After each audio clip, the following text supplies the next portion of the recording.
Sa kabila ng pagkamatay ng 11 sundalo sa airstrike mismo ng AFP, tuloy pa rin ang aerial bombing sa Marawi gamit ang pinakabagong fighter jet ng militar.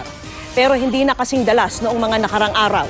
At mula po sa Marawi City, nakatutok live si June Veneracion. June. Vicky, ginamit na nga ngayong araw ng militar ang pinakabago nilang fighter jet dito sa kampanya laban sa Mauti Group. Ito ang kinumpirma sa GMA News ng tatlong source mula sa Armed Forces.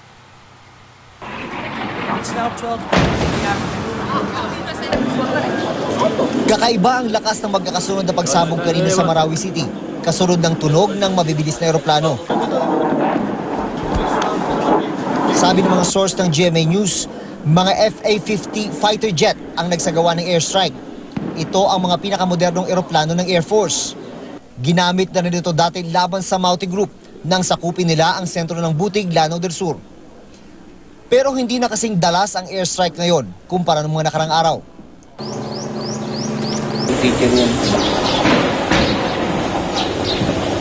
Kahapon, 11 sundalo ang nasawi at 7 ang sugatan ng tamaan ng airstrike ng pamahalaan sa Marawi.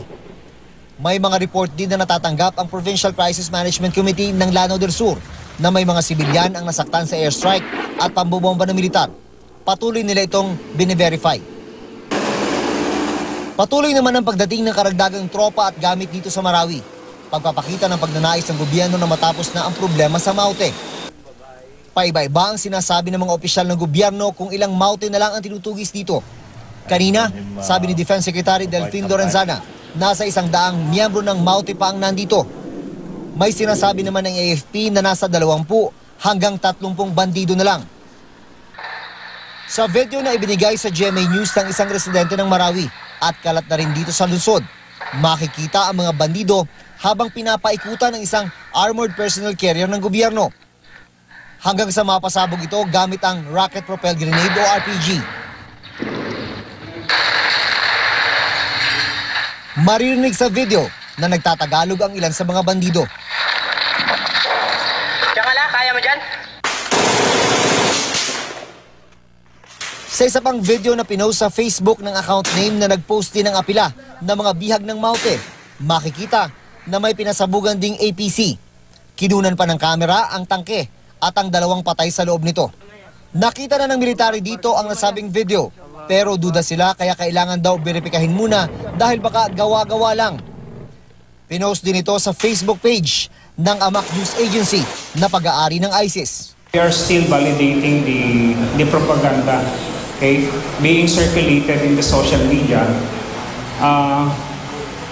But in a certain way, your armed forces is doing its best to facilitate the release of the trapped civilians and hostages. Ayaw ring magkomento ng Philippine Army sa ngayon, pero kamukha raw ito ng tangke nila na kung tawagin ay V-150. Nakita na rin ni PNP Chief Bato de la Rosa ang video.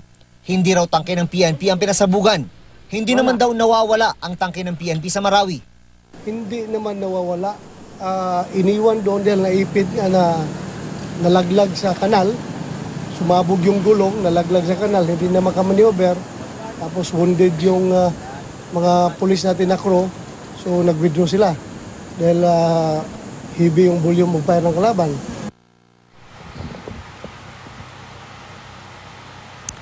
Sa ikasampung araw ng operasyon laban sa Mauti Group, 120 na terorista na ang patay, 37 na mga sundalo at pulis at 19 na sibilyan. Vicky. Maraming salamat sa iyo, June Veneracion.